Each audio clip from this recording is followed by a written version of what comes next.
Hello, I'm Catherine Cooper. I'd like to say thank you to Middleway Book Words Festival for inviting Anne Eagles and myself to have a conversation this afternoon. We'll be talking about all sorts of things, mainly book things. So hopefully.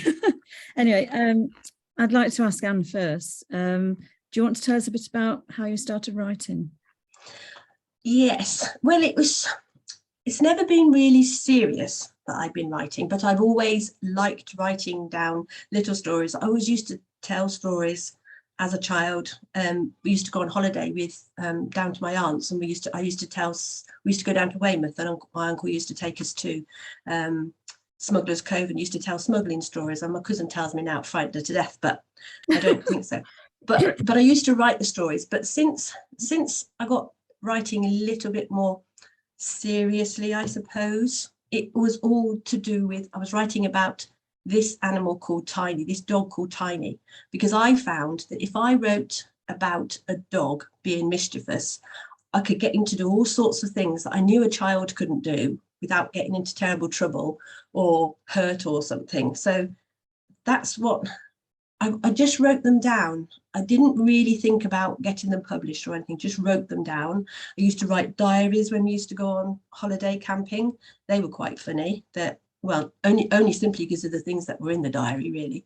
But that was quite good. And then my husband and my children used to say, you know, you should get them published. And I never really did. But then this is how Tiny came about. He's called Tiny in the Tent, the book. And it involves camping, and we did a lot of camping. So that was the one. So a bit naively, I just sent it off to a publisher who was accepting submissions, and it got accepted and published. So that's how it started. And that's where it is at the moment, because I was working full time at the moment with a long commute in the morning and a long commute at night. It didn't really go on from there very much. Now I'm retired. Hopefully it will do. Yeah, but I think your story is very, very different to mine, isn't it? It is, yeah. I mean, I actually started writing when I hadn't started school, so my writing wasn't exactly, perfect English. It was squiggle, squiggle, space, squiggle, space. So I knew basically how a book was laid out. And the one morning I used to wake up very early, and I wanted to write a story, and I had no paper. I got wax crayon, and my mum and dad had just repapered my wallpaper onto plain wallpaper, and I wrote a story on 3 walls, as high as I could reach and as low as I went down. And I can still see my mum's face when she came in. She went, oh, and don't tell your dad. I mean, as if my dad wasn't going to see it. It was always don't tell your dad when I'd done something I shouldn't have done. And I came in with a wacky finger, and he was very, very, very cross with me. And that was my first introduction to real magic, because this wax crayon obviously acted as a resist. And my dad didn't obviously know it was going to be a resist. He brought the paint bucket at the weekend and started painting, and I had to sit on the bed and watch him, and he was having a good chin wag at me. And eventually, when he turned back around, my writing had come magically back. It was all the writing with the wax crayon reappeared. And for me, that was like so magical. Yeah. And it was just one of those experiences I've never ever forgotten. I can remember when I was little doing that. And I think probably because my mum told the story so many times to the people what I'd done, it sort of blazing. So that was my first introduction to writing. And my mum, bless her, since that day, she went, for all of you old enough to remember Woolworths, she went down to Woolworths with me, and she brought the book of 4 exercises books. There was a squared one, a plain one, and 2 writing ones, red, yellow, green, and blue. And this is where I actually wrote this is the real McCoy, what I had as a child. And this is where I wrote my first play. It was a rehash of Snow White. I wrote it for members of my class. My wonderful classroom teacher let me direct and produce it. I wrote out 12 whole scripts of this play so that everybody had their own script. The only problem with me at 7 years old, and probably sometimes now, is that my spelling was absolutely abysmal. So it's Snow White and the Seven Dwarfs all the way through, because I couldn't spell dwarves. So the first dwarf, it's terrible. But and by the time I get to near the end, I think they have scene 8, the wedding. And I don't know if you can see this, but my spelling was ever so creative. It says the invitation. It's supposed to be invitations. And I was getting very tired by now writing out this about 2 words on a line, but that's the actual original. So I've written ever since, and I always wanted to teach. And when I did get into teaching, I wrote poems for the class, wrote short stories for the class. I wrote the annual play for sort of 90 odd children. Anybody else who wanted to be in it was in it. And it sort of escalated from there. But I hadn't actually got down to writing a book because, as you say, when you've got a job to do, it's impossible. You know, you work all day, you come home, and that creative energy is just drained out of you. And all you want to do is eat, sit, and, you know, relax. So it wasn't until disaster really hit my teaching career. For my 50th birthday, which wasn't on my wish list, I was diagnosed with aggressive breast cancer and degenerative bone disease. So if it had only been the breast cancer, I'd have been back at work, but the degenerative bone disease just stopped the writing career completely. The teaching career. Yeah. And I wasn't one to sit down and do nothing. I had to keep busy. I had to do something to take my mind off this situation I'd found myself in. And when I had ill health retirement, which was compulsory because I couldn't have taught, I then started thinking seriously about writing a book.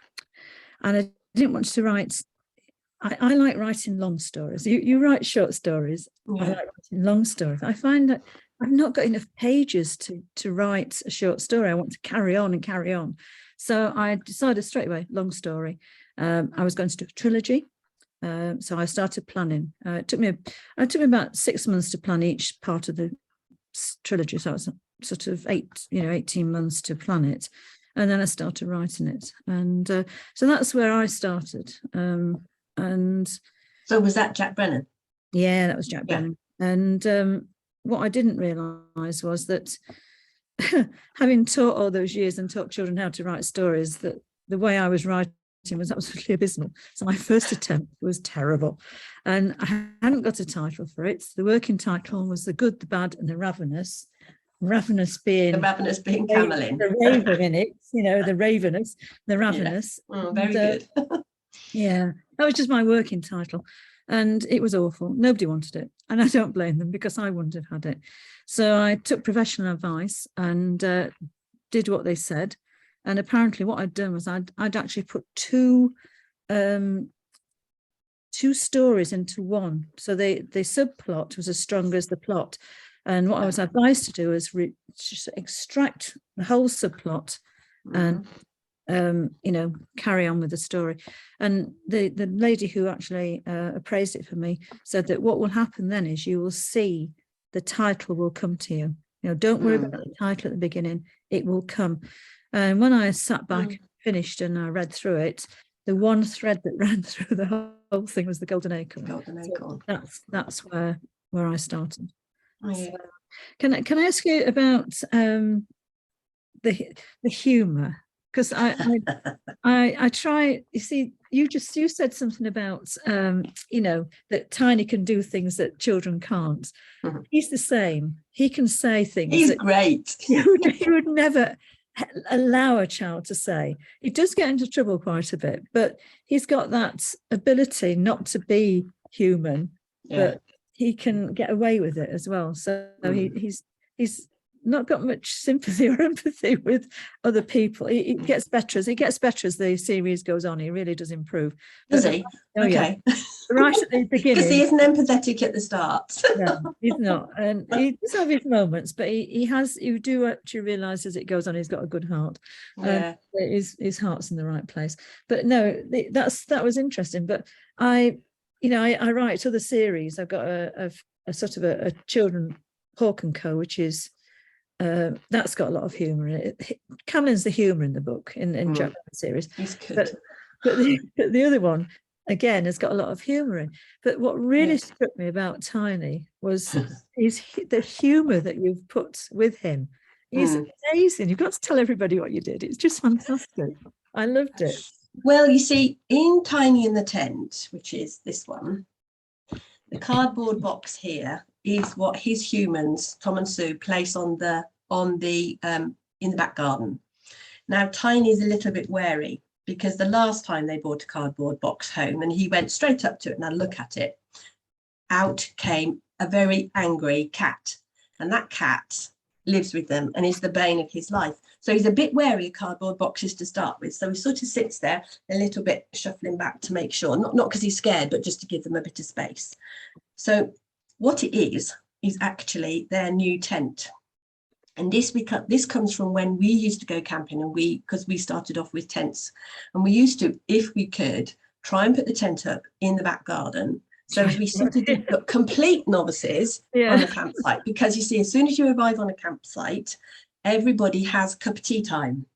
And it's nice because they're sitting outside having their cup of tea, and you do it yourself. So you know what they're doing, and you never think anything, it's not bad or anything like that. It's just what you do. But you always try to have known which pole goes where. So you try and put it up. So this is what they were going to do.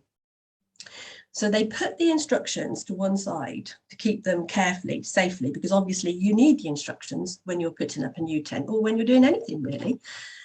Well, unless you're some people. And so Tiny sees this, you see, and he thinks, that's an important piece of paper.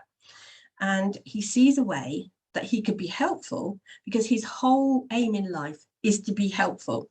But you see, because he's a dog, it's not quite the same being helpful as a human being helpful.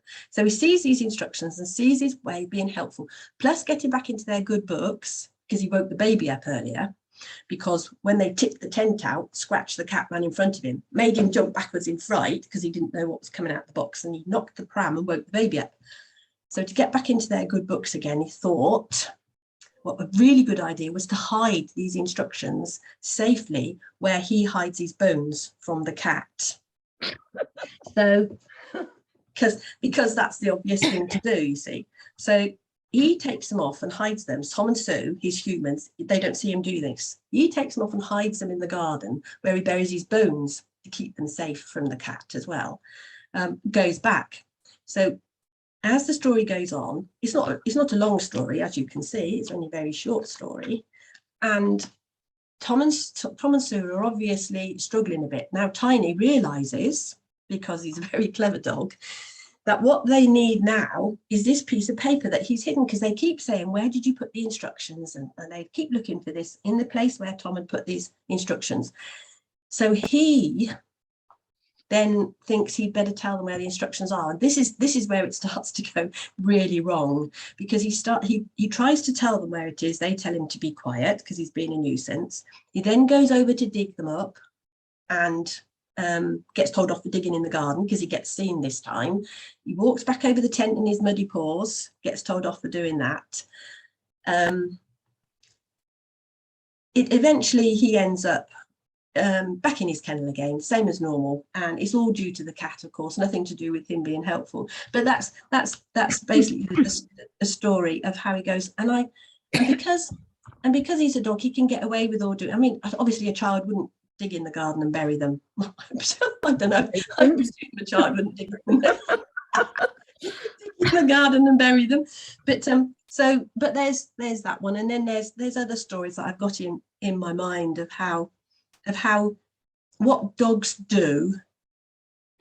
I never really thought about it in any way. It's what dogs do that I've made into like being helpful, but are completely and utterly unhelpful and have completely the opposite effects of what he ever wants them to do. And so it's great fun thinking about it. And I sort of start off with writing, and then I think, oh, I don't know where this is going to go. Then all of a sudden, something else comes out, and I read it back to myself, and I think, oh, I wonder where that came from. But it's really good. So, and that's really good. But so that's where it is. And I've watched dogs. Haven't really researched anything, But I've watched how dogs behave. Now I watch them a bit more and see what they do. I've got one about him down on the beach. And so I was watching a dog down on the beach when I was at Bournemouth with my sister. I went down to stay with her and her family. And I was watching the dog at the sea's edge. And so I thought, oh yeah, that would be good. And then there is definitely a story there, and there is one, but I'm not going to tell anybody what that one's all about because I might get it published yet. And so then I remember it and write it down when I get home. But because somebody once said to me, always take a notebook with you, then you can write down. Yeah. So loads of these things, it's like I know. handbag size ones, rucksack size ones. It's something I think I'm going to have to do, because now I'm retired and I can take it more seriously. I want to do it a bit more, and also having just done a creative writing course and had a bit more idea of how to do it, I think I'm gonna have to do something like that, because I think about that when I get home and I say to my husband, well, there was something I was going to write down, but I can't remember what it was, which is really annoying. But so to speak to you about research, obviously your Jack Brenin books are based around where you live, so you know the area, and they look to me, they're not complicated, I don't mean that, but there's so much detail involved in them. But for instance, then, to go on to the companion book, the Book of Dragons, what sort of research did you do about dragons for your books and for your props? Oh. Yeah, I'll link you in on that in a minute. I'll just show the map that's in the front of all the books is where the Wrekin is. If you know Shropshire, that's the Wrekin. But I've actually named it Glasrowan Hill, which means ancient green hill. It's 3 Welsh words put together. It doesn't exist. It's just 3 Welsh words that I've put together. So, like Anne says, my where we live now, we've moved from where we lived originally, which was this little village town called Newton Gill, which is an anagram of Wellington. So we moved to the Shropshire Hills. So we've got more landscape around us that's actually in the books. And as we were driving across to see the bungalow that we actually live in now, there was Silver Hill, and there were the ridge where the Stiper stones are. And it was really quite funny feeling for me, because Ron had never seen this place before. And there we are, ended up living there. Anyway, so yes, research. I do lots and lots of research. My degree's in history, so I just know how important it is. If I can historically, it's got to be correct. It's got to feel authentic, feel correct, because there's always going to be somebody who will write to you and say, that's not right. But anyway, so research in dragons is quite interesting, because there's a lot of science in the book. I'll just give you an example. One of the dragons that actually isn't, this is the first companion book, the Book of Dragons, Finnick the Delve's Book of Dragons. Finnick the Delve is, as it says in the front, it says, compiled by Finnick the Delve, chronicler, storyteller, collector of stories, ancient myths and legends. That's what he is. And the actual book is actually dedicated to Hignatz, which is a butcher and a baker's shop in the next village to us. And it says, Finnick the Delve and Catherine Cooper would like to convey their thanks to Hignatz of Pontesbury, purveyors of quality food and fine meat. And in addition, in order to show their appreciation of the effort both Nick and Martin invested into scouring the land to procure the best dragon bones known to humankind, this book is dedicated to them. And I wanted some dragon bones so that the children would be able to, sort of get a feel of what a dragon is.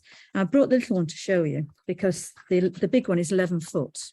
I can't convert it into centimeters. It's 11 foot long. It takes 6 children at arm's length to hold it out in an assembly. But this is the little dragon's tail. And this was the hardest part that they had to find for me. I made that at the end. That's out of Milliput. Giving away all my secrets. So it's red because it's dragons. Some dragons got red bones.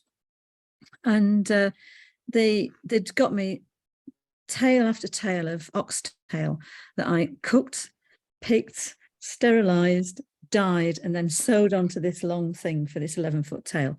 But I hadn't got one of these. And I kept saying to Nick, you know, do you think you can get me a dragon? Dragon's tail. I called it a dragon. I need a dragon's tail. Can you find me one? And he said, but they don't sell them because there's no meat on it. I mean, who would buy that and eat it? There's no meat on it, you see. So anyway, it was about 3 months, 4 months, 5, I mean, about 6 months in the end went by. And I went in the shop one afternoon. He said, hey, Catherine, guess what? I said, what? He said, oh, look what I've got. And he got 4 of these absolutely horrible pink things like this. And he waggled them at me. It was a full shop. You know, it was he said, I went, oh, dragon bones. And he went, yes. The whole shop just looked at me, you know. So that's why they've got a book dedicated to them, because they really did scour the landscape for these. They found a butcher who, you know, like the abattoir basically, and got me the 4 tail bones. So that's part of being a dragon research. The other part is doing eggs. So I've got, in the dragon book, it talks about what kind of eggs dragons have. This is my favorite. I'll just show you very quickly. These are dragon bones again on the base. Oh yeah, I can see. So, yeah, see the dragon bones. Yeah. And they camouflage. This is a small dragon, and they come in all different sizes. Oh yes, absolutely. Yeah. Okay. One's nearly a third of the height of an oak tree. So it's quite big, you know, and this one's a small one. And anyway, they camouflage their nest. So I'll take the camouflage off. To keep it warm, they have beard hair from a giant. So that's some nice soft beard hair. And then this around the edge is toe fluff from inside a giant's toe. You know, when you get sort of blue socks on, you get blue fluff. Yeah. Well, the giant's got some grey socks, but it's beautifully soft. So this dragon collects all this toe fluff, and then it lays 3 perfectly spherical golden eggs. Yeah. So that's sort of the other thing that I do, make things for the dragon. They all lay golden eggs, or are they all different colours? No, they all lay. I've got loads, absolutely loads. And again, this is for dragon's tears, because if you've got dragon tears, you can put 1 and dissolve it in liquid, and you've got part of a spell and a potion. This is for the new book. So this is right, okay. This is the housing for it. Yeah. To keep it safe. And then I've got dragon's tears in there. Oh. There's hundreds of them in there. I did count them, but I've lost the number. Good competition. How many dragon's tears are in the bottle? And so each one of those could be a spell, basically. And written in a different language on the. Yes, of course. Yeah. So that's the sort of extent I go to when I actually do these things. Right. I make spell bottles and all sorts of things. But the research was some of the science. There's a dragon called Ruby Cracker. And the new book, which is the second companion book to the Jack Brenin series, is about the shadow lore. It's the lore and the myths and the legends and all the stories and things that happen that we don't see. It's for elves and fairies and, you know, anybody who's not humankind will know the shadow lore. And the thing with the dragons in there, I'm writing about fire drakes because I've not written about them in the books. This is extra. It's just mentioned very briefly in the Book of Dragons that they're mythical creatures. They don't really know whether they exist or not. Well, they do, but they have a symbiotic relationship with humans.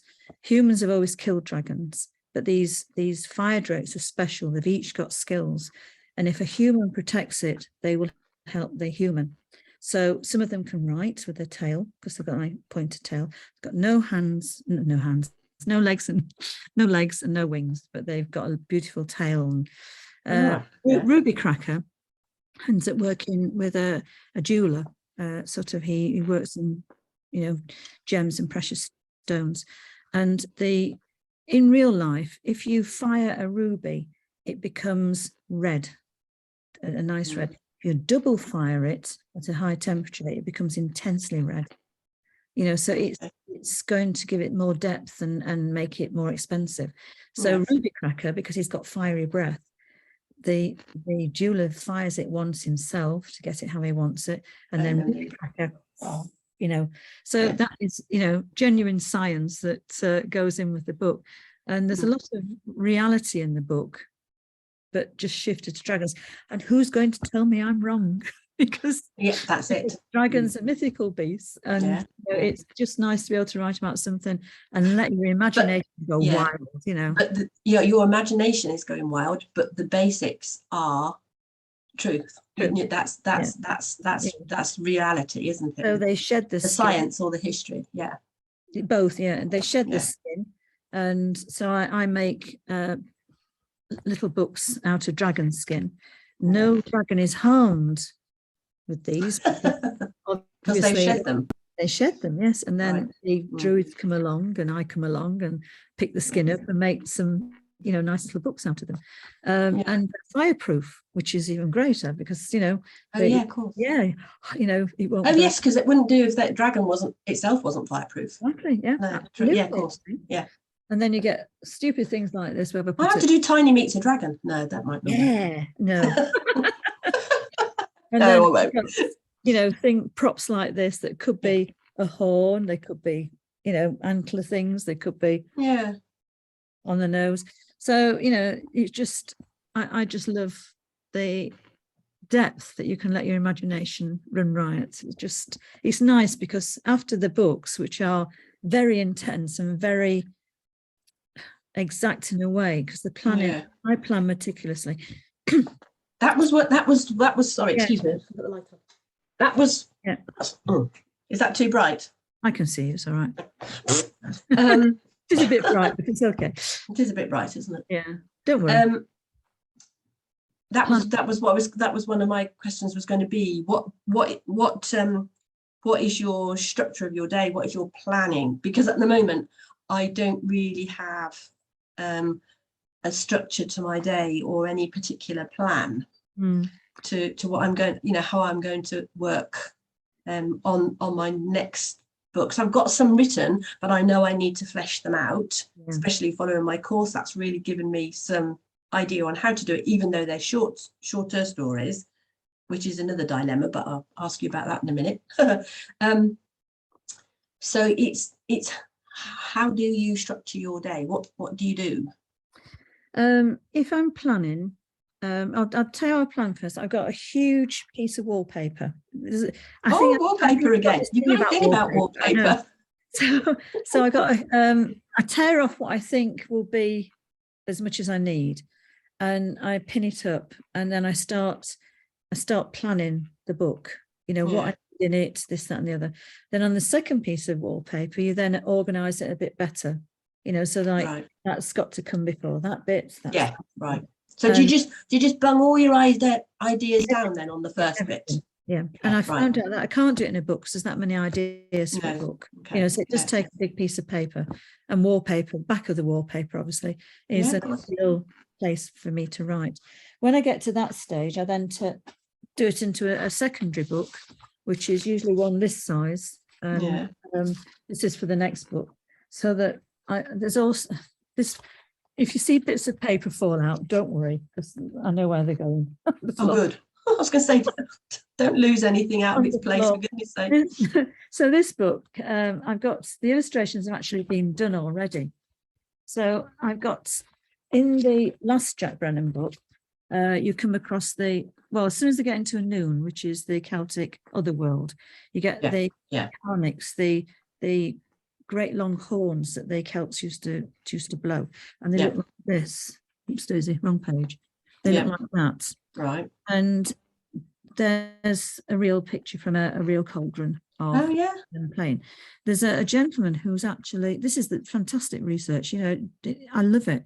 He's actually made them and he plays them. And he does with them. It's fascinating. And then this is the musician. I think I was telling you before, he wrote a song for Jack. He's wrote a song about Jack. That's right. Yeah. And that's his portrait basically. And I showed the illustrator what I wanted him to play. That's stuck to my elbow. I'll leave it down there. The instrument he's got there is what I wanted him to play. Yeah. It's, you know, it's an instrument of the time he would have lived in. It's Yeah. like a lute, but it's Yeah, not. I was going to say, yeah. Not a sophisticated one. Then I start writing bits in it, you see, and I want little poems as well, because you can play rocks and they play sounds. So this is a research book. Yeah. Once that's finished, I start. This is why it takes me so long. I start the next book, which is I extract everything from the book. This is about the Spriggans. So I extract everything from the book that I've already written. Yeah. I can refer back to it, you know, and it just pulls everything together. Then this is the fire drake I was telling you about. Yeah. Oh, yeah. With no arms and legs. You know, no arms and legs. So when you've got all those bits like that written next to that character, then I guess that also helps you not to this isn't, I don't mean to be rude, make a mistake about something that you've written earlier. Exactly. Yes. Yeah. You know, I mean, the children know these books better than I do sometimes. Yeah. And they'll pick up anything that, you know, he had blue eyes there and then he's suddenly got brown eyes. I mean, that's the person, but or something. So that helps you keep track of everything. Yeah. And then develop what you've already written. Yeah. And I got called up on the first book. I was talking to a class. It was actually in the school I used to teach in. I taught this little boy's sister, so I knew they'd kept rats because I'd had a conversation with her about, because I used to have two rats, two female rats, Honey and Hetty, and they were lovely. And there's a set of rats in the book. This is the night guard. I don't know if you can see. Oh yeah, and that's the night guard. There's 8 rats who go on guard duty, and this is Orin. She's a female. She's the one that gets kidnapped. Yeah. She's got white fur, and the leader of the Spriggan wants a white fur hat, but that's anyway. So in the book about the Spriggans, he's actually got a hat already, this Spriggan bloke, and I'm talking away about the rats. And this little voice from the back said, I said, there's no. Oh, sorry. The little girl at the front was looking at me like, I said, have you got rats? She went, I said, there's no harm comes to any rat in this book. And this little lad at the back, he shouts, what about Rolf? And I said, which is the name of the hat that was Rolf that the Spriggans got. I said, that happened before the book was written. Yeah.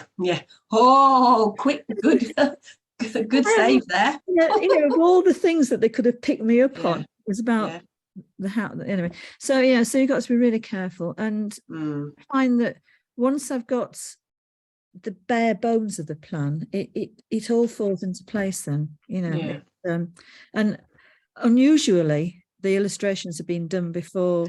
That's what I was going to say, because when I did mine, and then they asked me for the illustrations after, because I didn't know anybody who was going to do them, so the publishers did the illustrations.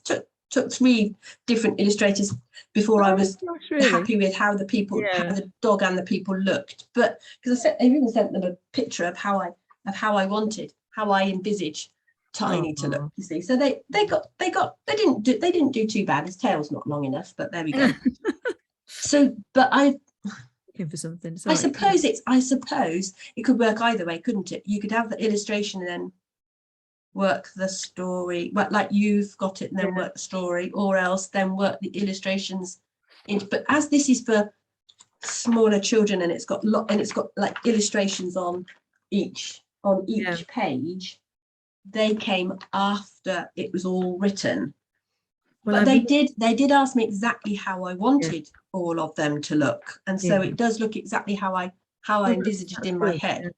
So I learned the hard way because the illustrator who illustrated the Book of Dragons, I gave her free rein. She knew what age-ish, what weapons they would have, but I left it to her with the costumes, you see. And when it came to the fact that I take costumes into school, and I had to make all the costumes to her drawing. Of course, Oh, whoops. So it didn't turn out too bad. This was the hardest one, thinking about your dog. Yeah. It's got spikes on, and they whirl it around and hit people with it, especially dragons. Could you use a conker? Could you use one of those horse chestnuts before it? It's bigger than that. It's like Oh, right. and you know those squeezy balls that dogs have. Yeah. I got one of those in the end. It took me to colour it black with a Sharpie pen because my hand was curling up at the end. So I learnt by experience that I need the illustrations done first from descriptors. So the illustrator, Michael Shepherd, who's done the new book, is just absolutely superb.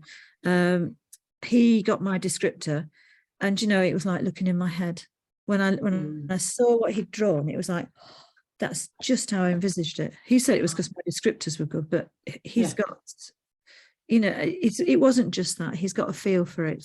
They feel fantastical beasts and that. Yeah. So I'm just going to back to the bones because Anne and I had a previous conversation about bones, and I said to her, I'm really looking forward to seeing the prop that she makes for when Tiny exhumes this piece of paper that's now encrusted with these bones. They do go camping, and somehow or other, I do know how it is, but I can't, you can't give all the secrets away. No. They do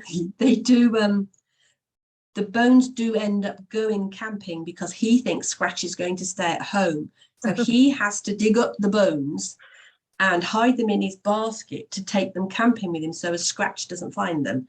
Why Scratch should want to dig them up, but that's the beauty of writing about dogs and cats, because they think differently to us, you see. Absolutely. So horrible smell in the car all the way going camping, and he can't work it out. It's a nice day, luckily, so they have the windows down. But then when he jumps into the back of the car for why did he jump in? Oh yes, that's right. The wind had made the tent flap and frightened him. So he jumped in the back of the car, knocked his basket, and these horrible bones fall out with the instructions stuck to it. Well, of course, Tom and Sue can't work out why on earth the instructions are stuck to the bone.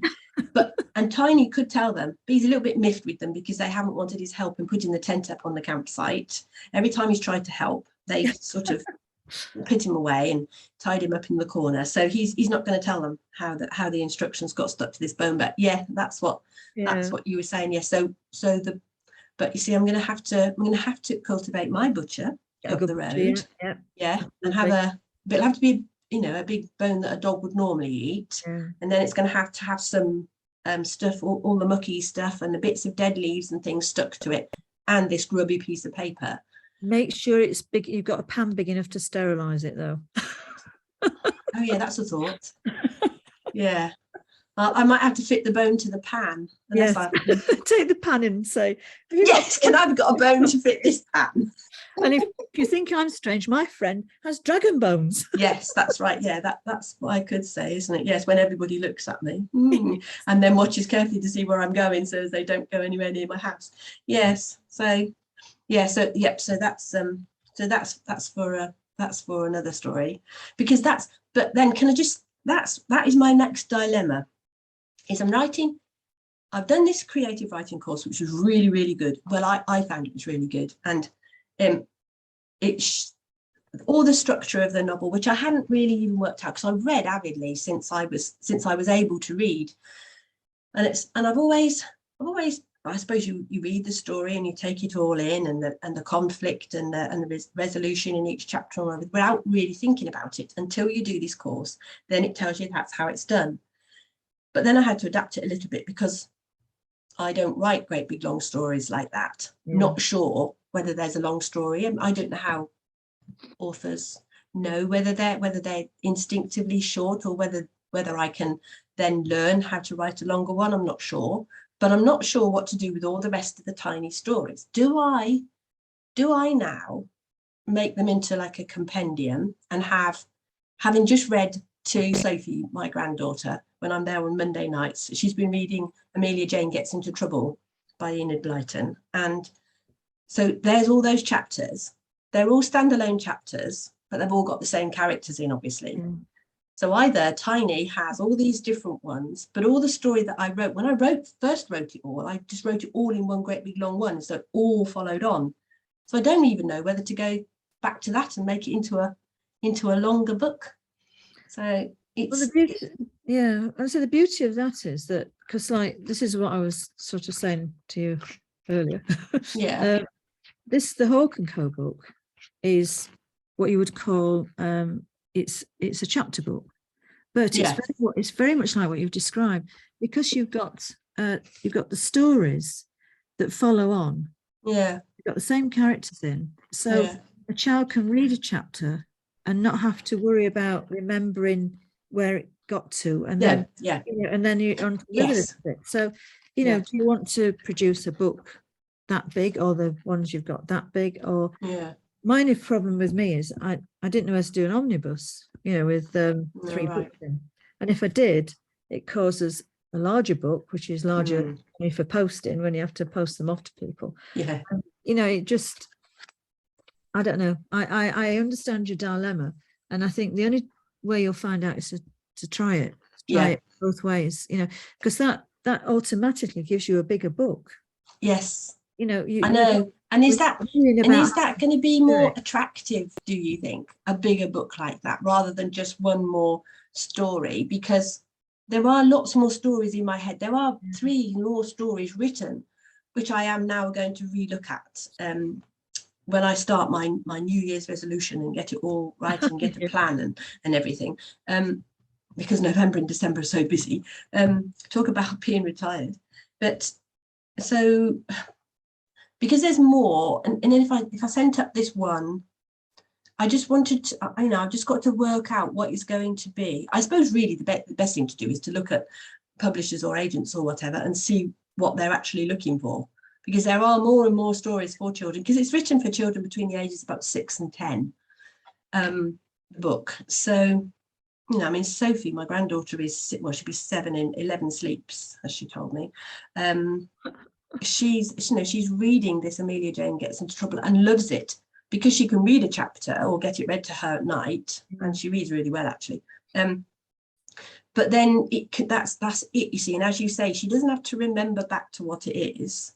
Her brother likes Harry Potter and he's 9, but he remembers all what's going on, so that's okay. The whole story, yeah, head, haven't you? Yeah, he's good at that. But yeah, so that's what I've got to look at now, because I was really naive at first. I didn't really do any research or anything. I was just so thrilled to get this book published. And then, of course, didn't really be able to follow it up with very much because of working. Now I can. Yeah. It's never going to be a bestseller, and it's never going to earn me millions of pounds, but that's not what I want, really. I just like it. When I read Tiny and the Tent to Alex, he immediately said, "Why is it so short?" and started elongating. What's the word I'm talking about? Yeah, lengthening it. That's the word. Yeah. And I thought, oh, right, okay then. So, and he at that time, so where are we? That was a couple of years ago. So he was 7 at the time. So I suppose, well, maybe I'll listen to what the children at the age for who I'm writing, and see what they say. It's and again, it's trial and error sometimes. You got to try it for yourself and then test it out on them. Yeah. I was writing to a teacher. Yes, because there'll be dreadful critics, because there'll be good critics, because they'll just say it as it is, won't they? You would think that, but when I did the Golden Acorn, and I'd written the first draft, and I called it The Good, the Bad, and the Ravenous. I sent it out. I didn't put the title on when I sent it. One of my ex-colleagues was a headship by then.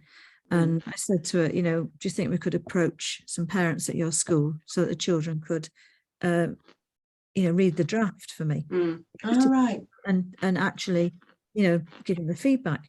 And she did a wonderful thing for me. She had twins in one of the classes. So we got in contact with mum and dad, and they said that's fine. They're avid readers. And so when it came to the feedback, they promised they'd read it. The feedback said that, well, the boy came in to me. I did them separately. And I said, have you got any comments you'd like to make about it? It was great. It was wonderful. It was fantastic. It was fabulous. It was amazing. I said, what do you think I could do to make it better? Oh, nothing, absolutely nothing. That was the end of that interview. Right. The girl came All in. good for your ego, but The girl came and she said, well, she said, if I hadn't have promised to read it, she said, I would have stopped on chapter 1. She said, because the girls don't appear till chapter 4, you see. So, and she was really, really, what she gave me was a huge, you know, because I knew I'd have got to rewrite it, but she gave me the actual formula for rewriting it. And, you know, you need to start where the action starts. And when I really looked at it, the action actually started in chapter 4. Right. So I put all that information from 1, 2, and 3. I mean, I did a prologue where You did a prologue, yeah. Nora taps her wand, you know, right at the very beginning. So Nora's there, the girl. And then I did all that information that I wanted to put in, which is wrong, because the reader didn't need it right at the beginning. And I fed it in bits and a bit and a bit at a time till I got all of it in and started the book literally where the action started. And that's what I've done. That taught me a lot, the first book. It was a huge learning curve for me. And yeah, so, you know, it's again, if you're happy to rewriting a short story is a bit different from rewriting 49 pages, you know, but it makes a better book, or it makes it flow better, or whatever, you know. It's hopefully every rewrite helps. I've just had a little 10-minute warning. We're nearly there. Right. Oh. So is there anything else you want to ask while we're chatting? No, we got some questions up there, I noticed. Have you seen? Oh no, where's the questions? On the chat. Oh, I can't, it doesn't show me chat. Oh, 6 questions, sorry. Right, I'm muted by okay. Oh, do you write for profit or pleasure? Well, you've already said that. Yeah, pleasure. I started writing because I had to write for something. This is Lady M. I had to do something when I had to stop teaching, and I never ever dreamt the book would go on to win 2 Brit Writers Awards, be worldwide. The ebook had been downloaded over 2 million times by 2012. I don't know what it is now, because the girl who gave me the figures isn't at the publishers anymore. But you know, I'm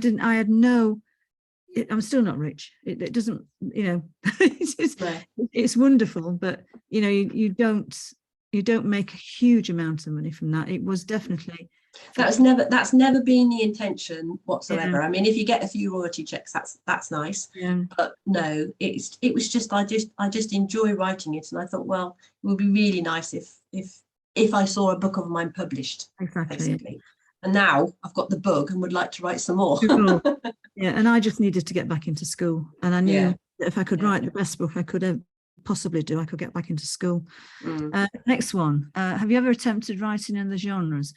I write different books, which New Neighbours, that's Hawke and Co.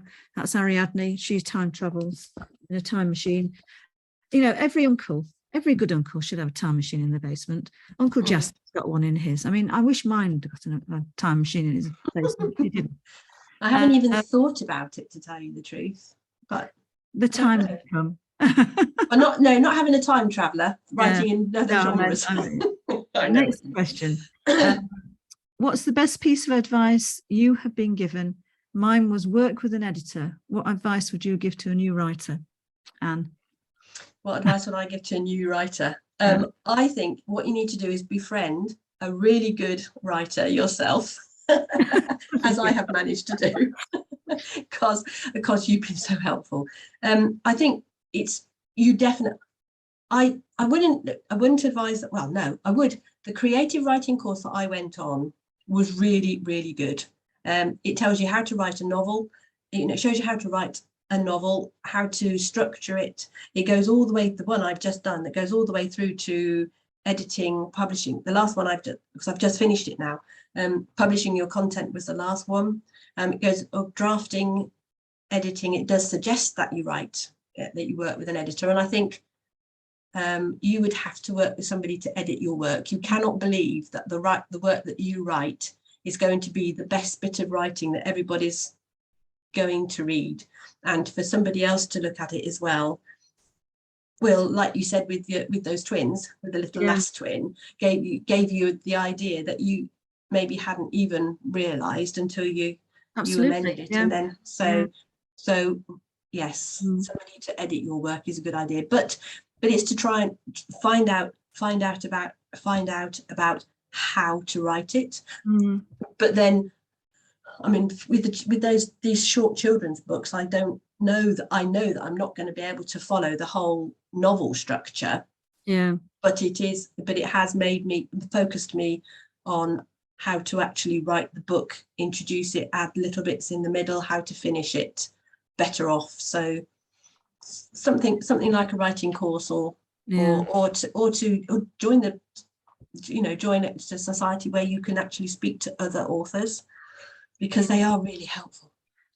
I think my best advice came from the professional that actually appraised the work and had a good look at it, and she told me that it needed to be dissected and what have you, and that she would talk to me again once I'd done that. And she said, now what you need to do is you need to go and murder your child. And I haven't got any children, so that didn't worry me. No. But I presume she means the book.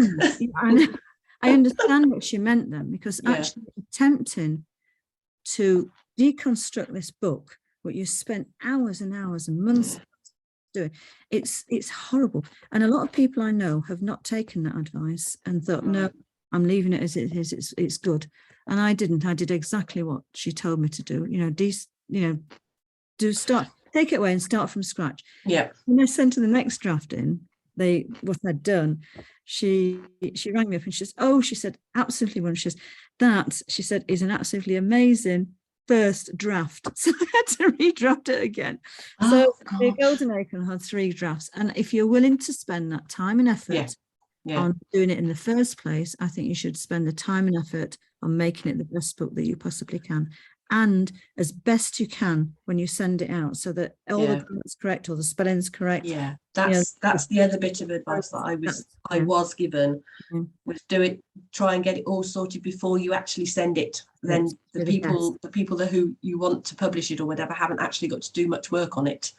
Well, going back to this one very quickly, I page set all the pages as JPEGs. So if there was any mistake in there, I had to do the whole page again. So the whole book, when the publisher got it, was in JPEGs. Yeah. In order. So all they had to do was print it, basically. And I mean, it was looked at, but I only had one mistake. Oh wow! Well done, you. 12 years of writing to get to that stage. I think if you're going to ask somebody to give you some advice, then you've obviously asked somebody who you're going to trust to give you some advice. Then take it. Otherwise, don't bother to ask in the first place. Yeah. It's but no. Any more questions? No, I think no, that's it. So, if anybody has got any questions that they would like to ask Anne and I, you can get through to me at the Pengridian Books. Oh no, sorry, that's my email. Pengridian.co.uk, the website, because there's a contact form on there. So if you want to send them to me, I will consult with Anne and we'll send you a reply. Okay, so if anybody who's watching this, who's not doing it live, wants to ask some questions, please do, and we'll get in contact with you. We'll do our best. How are we doing for time? I think we're nearly there, aren't we? Wow, that's gone quickly. Yeah, we've got a few more minutes left. I could show you one of my characters if you want. Show this very quick. If you want to cut us off, you can cut us off. This is one of my puppets. This is Janet, the water nymph. Yeah. She was very ugly in the book. She thinks she's absolutely beautiful, and obviously she isn't, because she thinks we look very strange.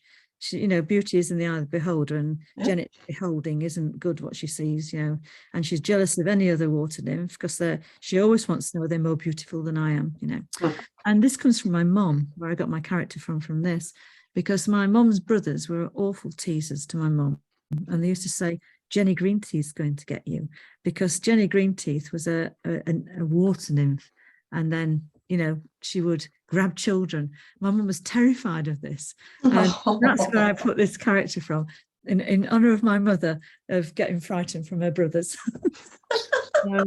anyway, I've got the thing we'd like to wind up now and say goodbye to everybody. So thank you again for having us, and for letting us be part of your festival. We've formed a fantastic friendship, I think. I was going to say thank you. Yeah, thank you to them for introducing them to you, because you have been so helpful. Thank you very much indeed. It's been a pleasure.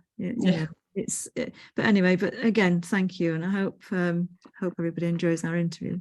Okay, so say goodbye. Bye, everybody. Bye. Bye.